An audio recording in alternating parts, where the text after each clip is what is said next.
Ladies and gentlemen, we are here in Plymouth Meeting, PA, TWA action at Colonial Middle School, and you're about to be completely damaged. Completely damaged! Completely damaged! Welcome back, Damaged fans. I'm with Tony the Hitman Stenson. Welcome to Completely Damaged. Hey, pleasure.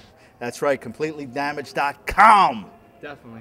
Now, how did you get started in professional wrestling? I actually, bro, I'm the old guy. I'm the grandpop of the group. I broke in December of 1985. I was up in Poughkeepsie, New York, and the man who trained me was my debut match, and that was none other than Bam Bam Bigelow. He had his audition for Vince at the time, and basically I had to go out there and take a whooping from him, but I did my job. He got his job, and that was the beginning of it. I was trained old school, hard way, and that's the best way. Definitely. Now, you were part of the original TWA. Your thoughts on from where it was to where it is now? Okay. Actually, the whole concept of the original TWA was based on two violent feuds. One was DC Drake and Larry Winters, and then the other was myself, Tony Hitman Stetson, and Johnny Hotbody. It was almost like a competition between them two and us two, and we would raise the bar, raise the bar, raise the bar. In fact, the first TWA show at McGonigal Hall, it was set for me and Hotbody. For some reason, Hotbody was a nervous wreck backstage.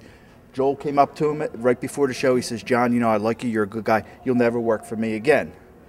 And at that, Johnny was done. Johnny would have been done. The business is what it is. They had set up an angle for Jules Strongbow to come out after the match, so we would set up this Return to Indian strap match that I had with him prior. Basically, me and Hotbody went out there and tore down the house, literally. Frank Town, who was the athletic commissioner at the time, was at ringside. We took him out off his feet. He didn't have a clue. I mean, we literally tore the house down. It was a no contest. The crowd went wild. They set up the angle for Jules. Johnny was going to be done. At the time, Wrestling Radio was on the air. Joel got flooded with so many phone calls to nix the Stetson Strongbow strap match. They demanded Stetson Hotbody, Stetson Hotbody. That was the beginning of hardcore. A lot of people take credit, and don't get me wrong, a lot of people have took it way past what me and Hotbody brought. But back in the day, it was what me and Hotbody brought to the independents. I truly believe we were the first two independent wrestlers that ever had a barbed wire match. And this was back in 1990. After that, everybody was doing it. But we were the guys who literally set the bar, was going out there and just banging the hell out of each other. Now it's mostly family entertainment, the TWA. Do you like how they're going to the family entertainment side? It's funny. I kind of like it now, and I'll tell you why.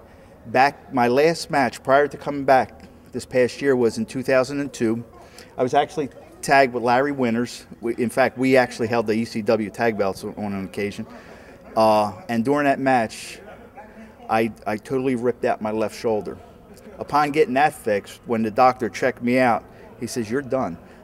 It came to be that I had 4 tears in this shoulder, 4 in here that I still need fixed. He checked my knees out. I've got 2 torn ACLs. I have no cartilage, no ligaments. I have arthritis. I shouldn't even be walking. So I was done. So I literally quit in 2002. This past summer, Mike Bruno, my old tag team partner from TWA, called me up and says, "Oh, we're doing a reunion show." I said, "Mike, that sounds tempting. I'm lucky I can walk." He says, "You should think about it. You were a key factor in the original TWA." And with that in mind, I said to myself, I says, "I got one more match." Everybody's got one match left. One match led to another, to another, to another. Now I'm in the hunt for the championship. Whether it was with Steve Corino, I got this run thing with Glenn Osborne and Breaker Morant, so I'm right in the thick of things. So I love it. I'm having a great time. There's no politics involved. Right now, it's fun. That's the best, no politics. No politics. In fact, after the original TWA folded and we turned into ECW, same deal. You know, we started the ball rolling, and you talk about political. Well, I got sour on the business in '95 with ECW because it was, you know, Paulie's bringing this one in, and us original guys just basically got kicked to the curb. And that was pure politics, and I got bitter on the business. But this is fun. Usually my 9-year-old daughter's here at ringside. She loves it, and now I'll keep doing it just for her because she'd have a great time doing it. Now, you talked about Johnny Hotbody, that match. What are some other matches that stick out in your mind as one of your favorites? Another TW I remember was me and Cactus Jack. We went to a double DQ all over the building. I mean, back in the day, I was constantly chasing DC Drake for the title, and God rest her soul, women was Nancy Benoit was managing them at that time, and she always got involved and caused me to lose it. But I mean, they were always great matches. Me and Mike Bruno had some classic matches with Jimmy Jannetty and Rockin' Rebel. And the sad part is, I loved Jimmy Jannetty to death, but I would never sell for him. I don't know why. I just couldn't sell for the kid. But now I would sell for him now. But they always were fun times. Definitely. Now, what would you say for the young cats trying to break into the business? The business today is completely different from the business back in the day. When I broke in, the golden rule was you don't expose the business, you don't talk about this, you don't talk about that. It was a completely different element back then. Now, everybody knows what it's all about.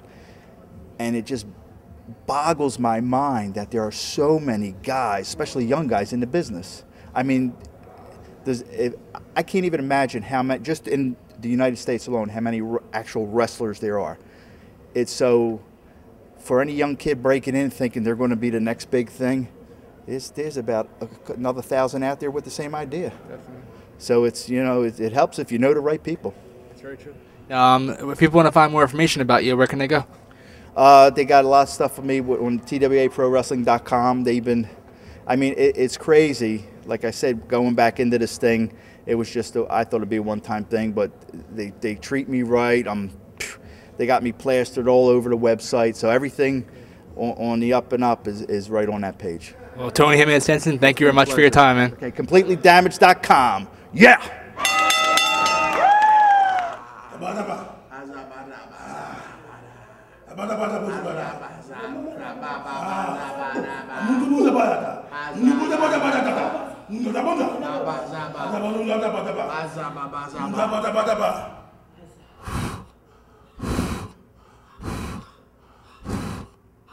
Azabada baba, azababa zabada bada baba, azaba, zabada, abaza, zabada.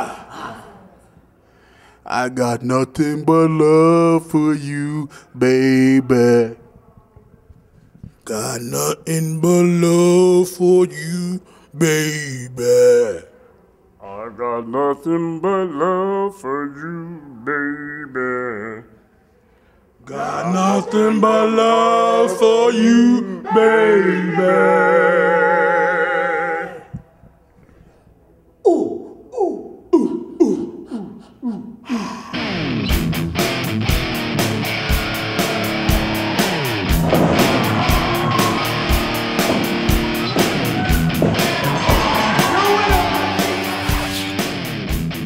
What an action-packed night here at TWA. From the Nigerian Nightmares singing to getting a history lesson about TWA, guys. Make sure you check this out. July, TWA comes back to Voorhees, New Jersey. And remember, don't keep it nice and neat. Keep it completely damaged. Completely